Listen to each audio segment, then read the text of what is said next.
Alright, so in this video we're going to be talking about writing an introduction for a scientific paper at the college level. And the way that we're going to do this is by writing a reverse outline. That is, we're going to read through the intro that you see in front of you over here, and then we'll write down an outline. So let's go ahead and get started. Alkaline phosphatase is a nonspecific phosphomonoesterase that catalyzes the hydrolysis of almost any phosphomonoester through phosphoserol intermediate to produce inorganic phosphate and the corresponding alcohol. In the presence of a phosphate acceptor, such as tris or ethanolamine, it can also catalyze a transphosphorylation reaction with the transfer of the phosphoryl group to the alcohol receptor. Alright, now I want you to go ahead, take a minute, pause this video, and write down on your own outline what you think the purpose of these first few sentences is up to here. And then go ahead and restart the video and we'll talk about these first few sentences together. Alright, so when you write an introduction, you want to get right to the point. And that's what you see these authors doing here in these first few sentences I've highlighted. Immediately, they dive right into the mechanism of alkaline phosphatase, which then gives us, the audience, an idea of what the scope of their work is going to be. Alright, now let's go over to our outline. Alright, so since we're following the outline of this paper, let's go ahead and write down our first point as introduce the topic and get to the point. Okay, now back to our introduction. Let's go ahead and start reading from where we left off. This enzyme is produced by many organisms and is highly conserved during evolution.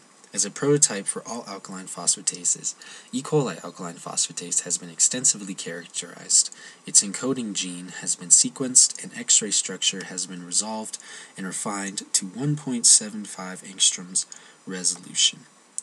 Alright, so now I want you to go ahead and pause the video again and go back to your own outline and write down what you think the purpose of these last two sentences is. Okay, now that you've done that, let's go ahead and talk about them together.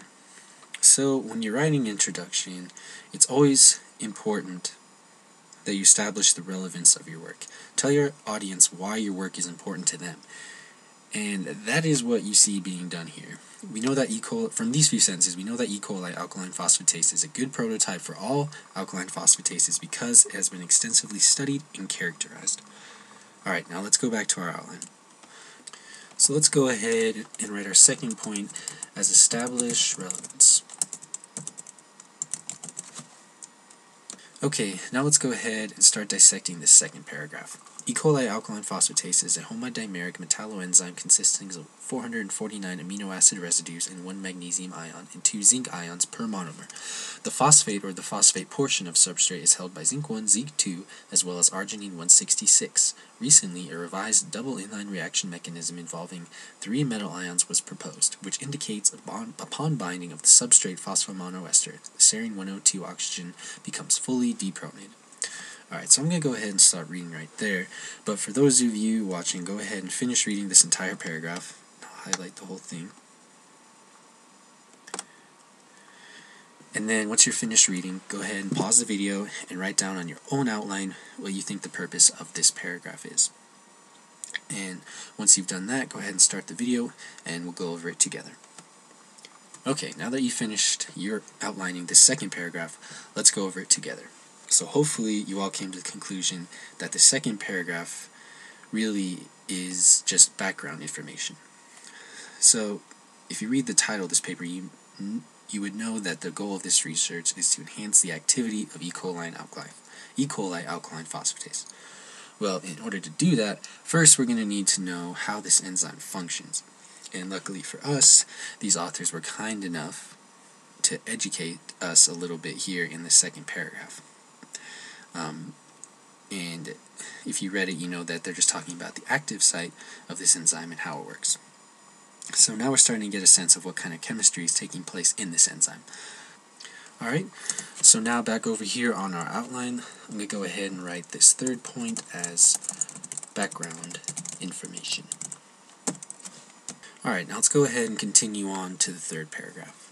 The wide substrate range of alkaline phosphatase has made it applicable in fields of molecular biology and analytical biotechnology. For example, the enzyme is necessary for the dephosphorylation of oligonucleotides in molecular cloning and is one of the most frequently used labeling reagents in ELISA kits and other molecular probes. Once again, I'll go ahead and stop reading here so I don't lull you all to sleep. And I encourage you all to continue reading up until here. Mutagenesis. Alright, so once you've finished that, go ahead, pause the video, consider what these authors are doing in these few sentences, and then we'll come back together. Okay, now that you've worked through this on your own a little bit, let's go ahead and talk about it together. So, as I hope you all figured out on your own, this is where we find out the audience who this paper is directed towards. In the first few sentences, we see that we see molecular biology and analytical biotechnology. So if I'm a scientist in either of these fields, I'm going to start reading this paper a little more carefully. Alright, now let's go over to our outline, and let's write our next point as pitch to your audience. And as you can see, I also went ahead and color-coded all of our bullet points here, so it's easier to tell which parts of the paper they refer to. Alright, so back to our paper. Now, I'm going to go ahead and pick up here at this sentence. And if you like, you can go ahead and pause the video and read everything up to this point, but I'm not going to, because all they're writing about in this these previous sentences is the previous work that they've done with this enzyme. Unless you are writing a paper that is the extension of your own previous work, it isn't really relevant to what we're doing here. Okay, so I'll go ahead and start reading. In the present study, we attempted to apply a directed evolution strategy to improve the catalytic activity of E. coli alkaline phosphatase further.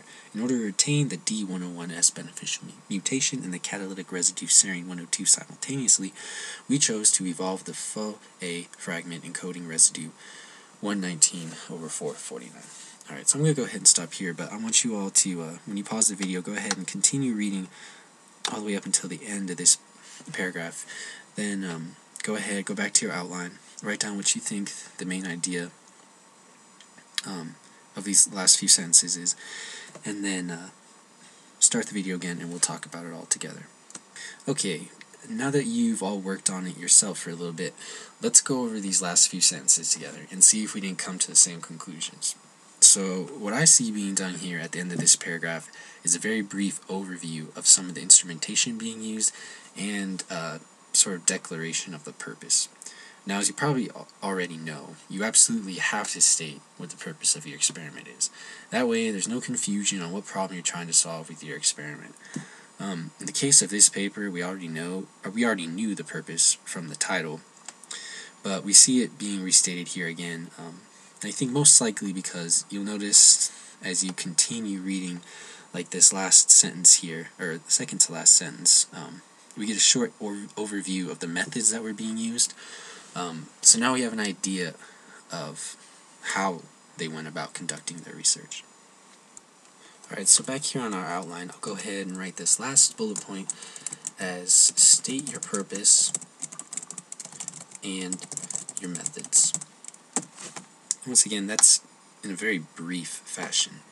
And then I'll go ahead and color code that so it corresponds to those last few sentences. Alright, so I hope this all gives you a really good idea of how you want to write, or what you want to include in your own introduction when you're writing a scientific paper. You don't have to do it in this order, of course, but I think this gives us a good idea of the main ideas or the main points that we want to include. For all of you watching, I hope that this video gave you a better idea of how it is we write introductions for scientific papers, and thanks for watching.